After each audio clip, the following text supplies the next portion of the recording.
चुनाव की घोषणा की है, हम इसका स्वागत करते हैं।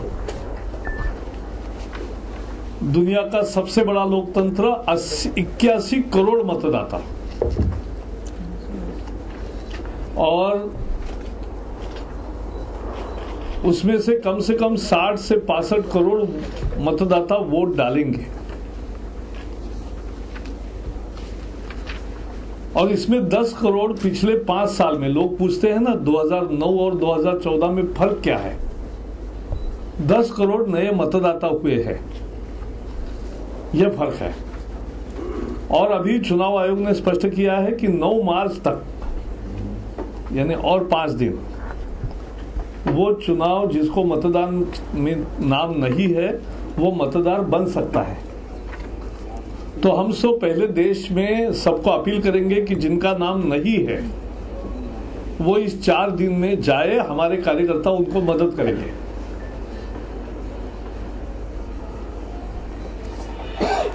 भारतीय जनता पार्टी इस चुनाव में पूर्ण आत्मविश्वास से जा रही है। यह हम पूर्ण आत्मविश्वास से जा रहे हैं और मुझे खुशी है कि मैं इस संबंध में प्रेस कॉन्फ्रेंस अहमदाबाद से कर रहा हूं,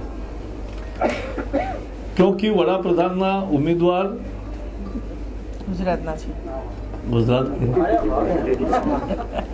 और नरेंद्र मोदी जी के नेतृत्व में भारतीय जनता पार्टी को इस बार पूर्ण बहुमत का पूर्ण विश्वास है। हम हमारे 272 प्लस के मिशन में कामयाब रहेंगे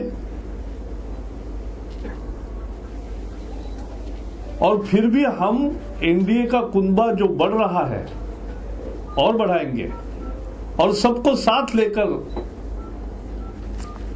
भारतीय जनता पार्टी सरकार चलाएगी।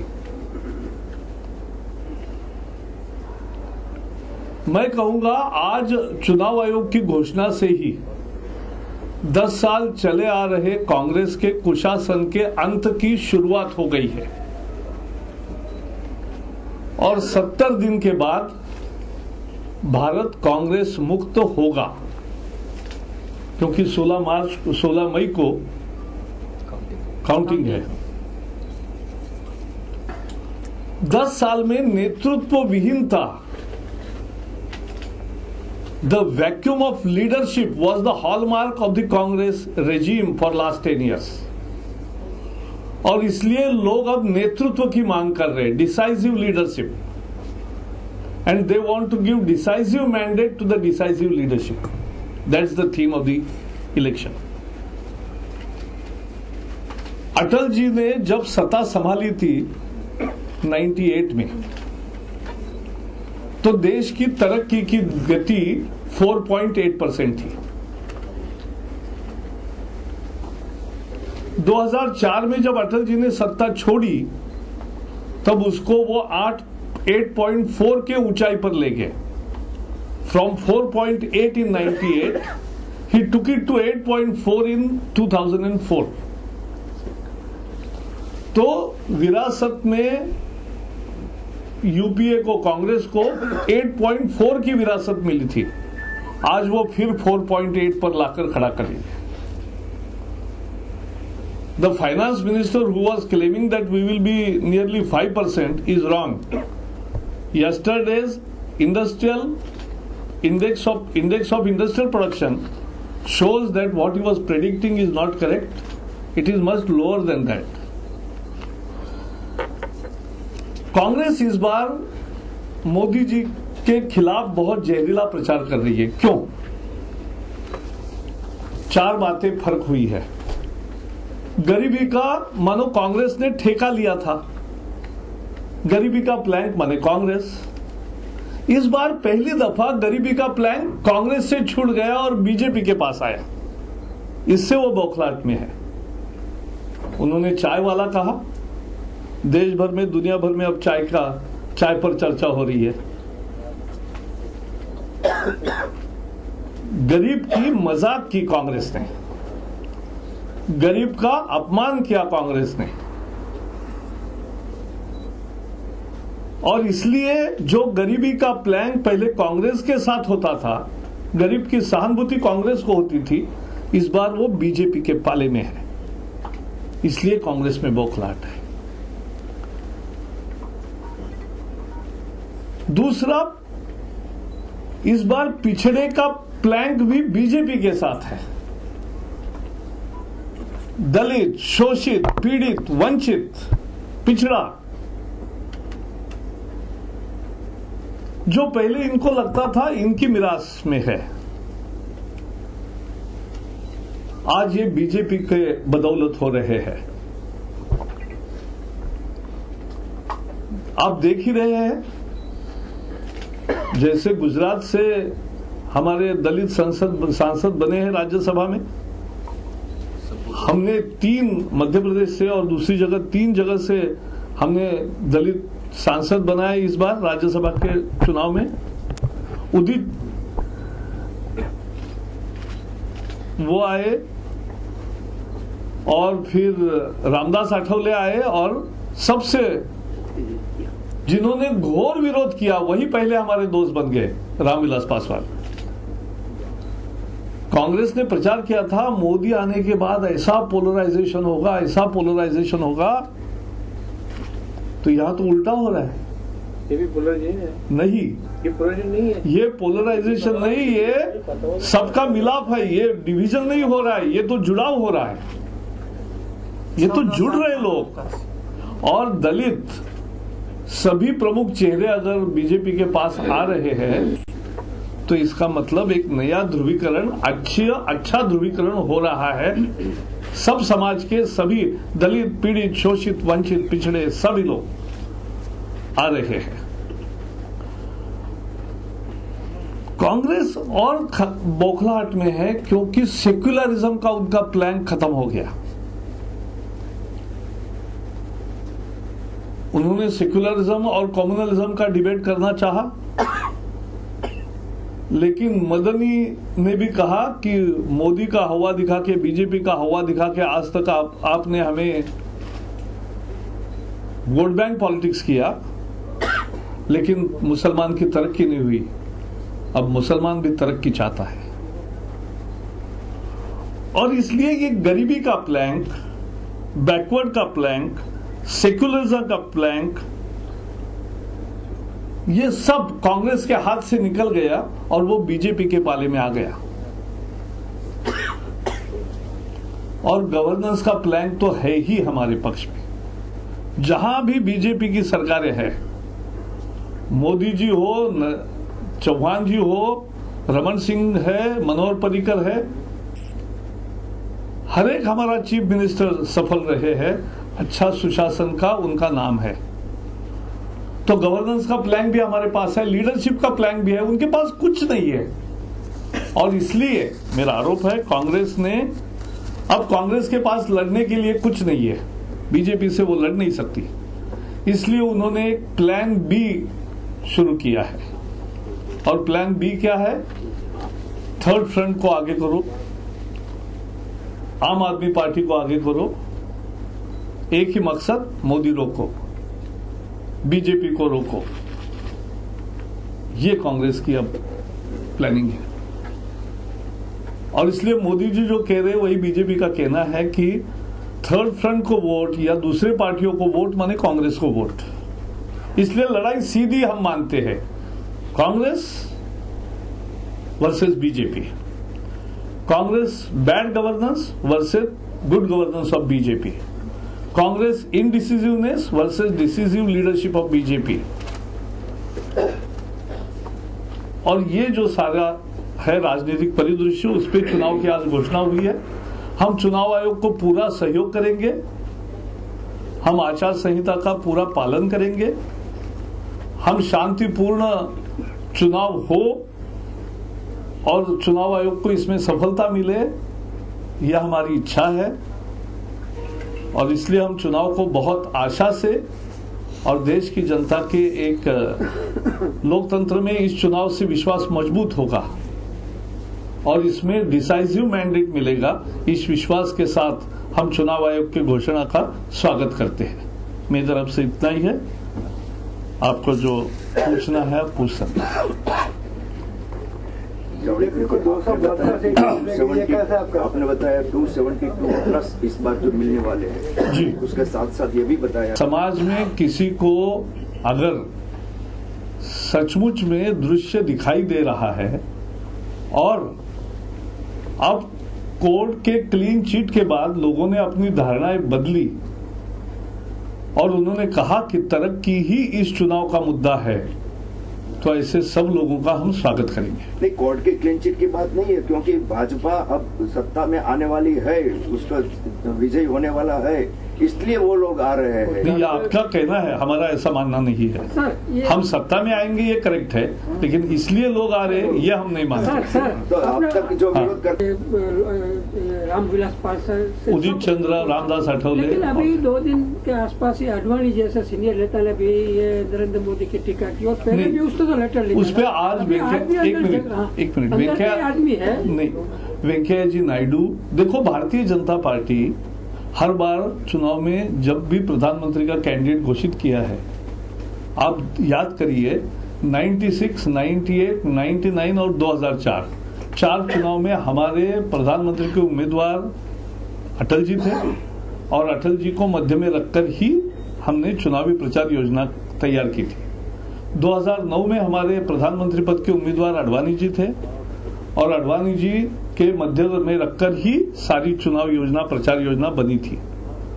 अब नरेंद्र मोदी जी प्रधानमंत्री के उम्मीदवार है तो उनको मध्य में रखकर ही प्रचार योजना बनाती है, ये भाजपा की रीत है। आप बता रहे हैं कि जीडीपी ग्रोथ जब हमने छोड़ा था तब 8.4 बिल्कुल अच्छा नहीं लगता, क्योंकि संभावनाएं बहुत ज्यादा थी। उन संभावनाओं को हासिल क्यों नहीं हुआ?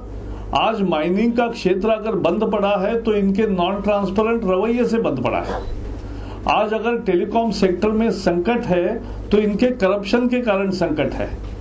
आज अगर डिफेंस प्रिपेयरनेस ठीक नहीं हो रहा है तो इनके करप्शन के चलते सारे सौदे रद्द हुए हैं। जो देश की आर्थिक तरक्की रुकी है, इंफ्रास्ट्रक्चर में तरक्की नहीं हो रही है, तो इनके बैड गवर्नेंस से नहीं हो रहा है। और इसलिए ऐसा नहीं कि दुनिया भर में कोई मंदी का संकट है और इसलिए कुछ परिणाम हुआ है, उसका बहुत थोड़ा परिणाम है, लेकिन ज्यादा परिणाम इनके। और जैसे हमारे सारे बीजेपी के स्टेट्स अगर 10% से तरक्की कर सकते हैं तो अन्य राज्यों में और भारत में क्यों नहीं हो सकता?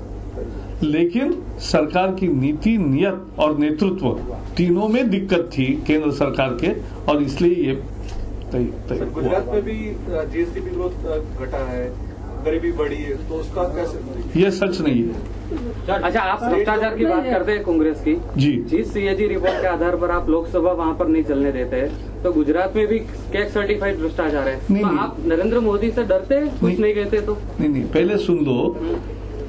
कॉम्प्ट्रोलर ऑडिटर जनरल ये एक अपनी स्टैट्यूटरी मैकेनिज्म है ऑडिट का, और वो हर राज्य सरकार की और हर गतिविधि की समीक्षा करती है और उसमें सुधार की गुंजाइश है वो बताते हैं, अपने सजेशंस देते हैं, उसको हम अच्छी रूप में लेते हैं। जो 2G CAG के 100 रिपोर्ट्स आए, मैं पब्लिक अकाउंट्स कमेटी में हूं तो हमारे पास ही आते हैं, तो पब्लिक अकाउंट्स कमेटी के सामने 100 रिपोर्ट्स आए, लेकिन जो coal scam, 2G scam, CWG scam, अब ये डिफेंस प्रिपेयरनेस का स्कैम और लैंड स्कैम, आदर्श स्कैम, ऐसे 5-6 रिपोर्ट्स है जो बड़े भ्रष्टाचार के मुद्दे बने। हर रिपोर्ट में कुछ कमियां जो है वो गिनाते हैं, लेकिन उस पर नहीं चर्चा हो रही है। उस पर तो जो समाधान देंगे वो देंगे, लेकिन जो बड़े भ्रष्टाचार सामने आए उसकी चर्चा हुई है। ऐसा भ्रष्टाचार यहाँ नहीं है। स्टेट के हिसाब से सुजलाम सुफलाम कम नहीं है? मिनिस्टर साहब आपके बाजू में, मैं आपको ही बता रहा हूँ ना, उसके जवाब ऑलरेडी दिए गए हैं। उसमें वो CAG इज हैप्पी, सब गए और CAG ने उस पर कोई आपत्ति नहीं ली, CAG ने वो स्वीकार किया। बंसल जी नैतिकता के धोरण पर रेजिग्नेशन दे सकते हैं, यहाँ पर मिनिस्टर बने हुए हैं। नहीं, वही मैं बता रहा हूँ। पवन बंसल जी यहाँ मंत्री नहीं है, लेकिन पवन बंसल जी को फिर कांग्रेस टिकट दे रही है। पूछो कल कांग्रेस की प्रेस होगी तब। नहीं, वही बता रहा हूँ कि वो रेटिंग था, उस पर तो आरोप कोई नहीं था। कौन बंसल जी है कहाँ पर है? वही तो एफआईआर में कोई नाम, एक मिनट, एफआईआर में नाम नहीं है, यही कांग्रेस की साजिश है। यहाँ के कैबिनेट में एक मिनट, हम ऐसी चर्चा नहीं कर सकते भाई। नहीं, क्यों नहीं? सवाल पूछो। नहीं, प्रश्न का जवाब तो दे सकते हैं। ऐसा नहीं ना, मेरे तरीके से जवाब दूंगा, आपको चाहिए वो जवाब नहीं आएगा। जो सच होगा वही मैं जवाब दूंगा। हाँ, आपके प्रचार की लाइन पे मैं नहीं बोल सकता ना। कैबिनेट मिनिस्टर है, कोर्ट ने, मैं वही बता रहा हूँ। एक मिनट, एक एक करके सवाल पूछोगे। आपने जो सवाल पूछा उसका जवाब दूंगा, फिर उनका लूंगा। तो बात ये है कि सीएजी के रिपोर्ट के संदर्भ में हर राज्य सरकार खुलासा करती है। जब खुलासा सीएजी को कबूल होता है तो वो समाप्त होता है।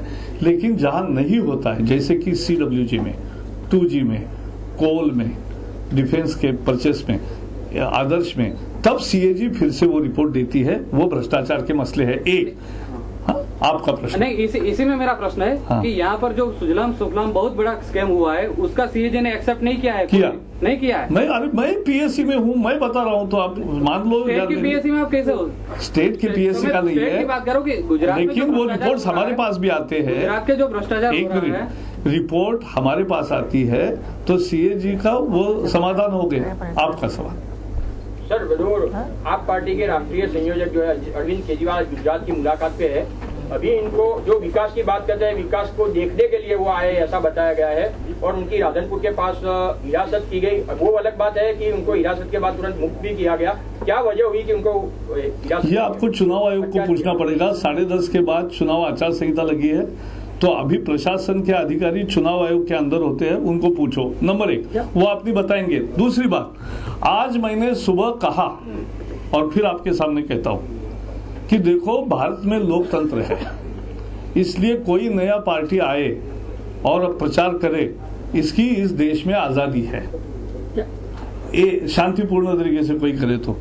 लेकिन गुजरात में कोई प्रचार करे तो उनको एक सवाल का जवाब देना पड़ेगा आम आदमी पार्टी को कि नर्मदा ये गुजरात की जीवन मरण का प्रश्न है।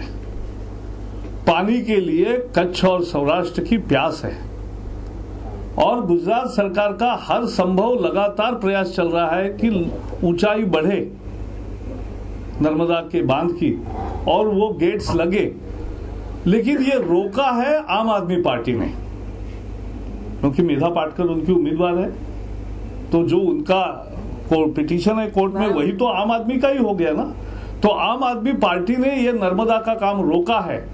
तो गुजरात में प्रचार करने के पहले उनको बताना पड़ेगा कि नर्मदा का ये पिटीशन आप कब वापस ले रहे हो। नर्मदा का पिटीशन वापस लो और फिर प्रचार करो, किसी की दिक्कत नहीं।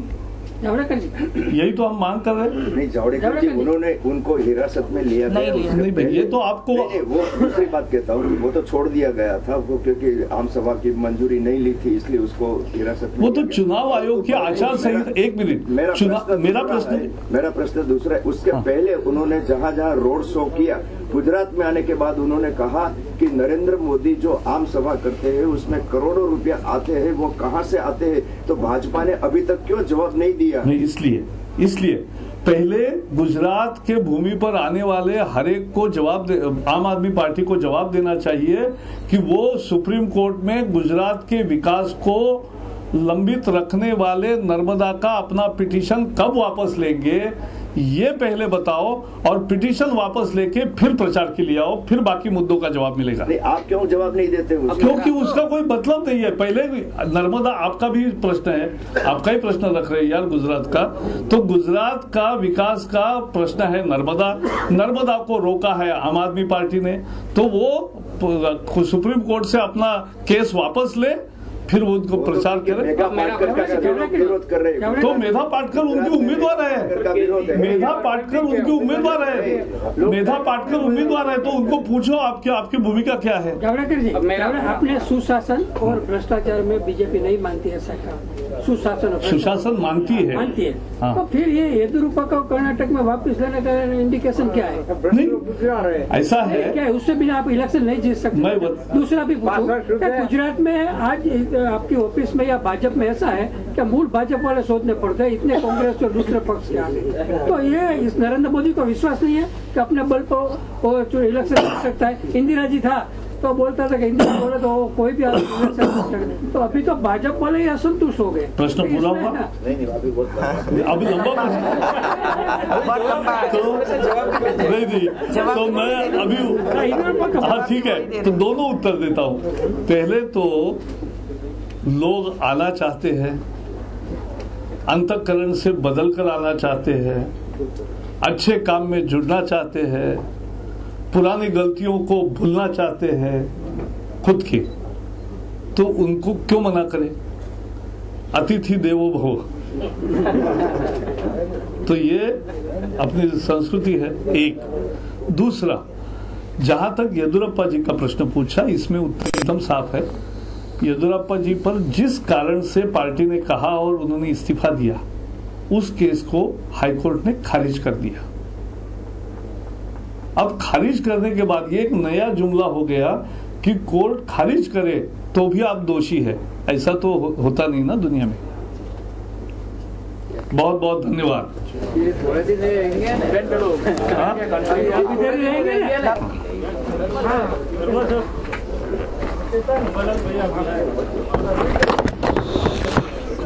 पहले बोले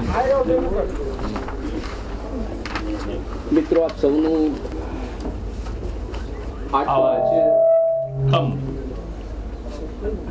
માર્ચ એ કાર્યક્રમ અંગેની માહિતી માનનીય શ્રીમતી આનંદીબેન પટેલ આપશે અને ત્યારબાદ આજે આપણી વચ્ચે ઉપસ્થિત છે તેઓ આપણને વાત કરશે અને ત્યારબાદ આપના મનમાં કંઈ પ્રશ્ન હશે તો એના જવાબ શ્રી જાવડેકરજી આપશે। માનનીય આનંદીબેન।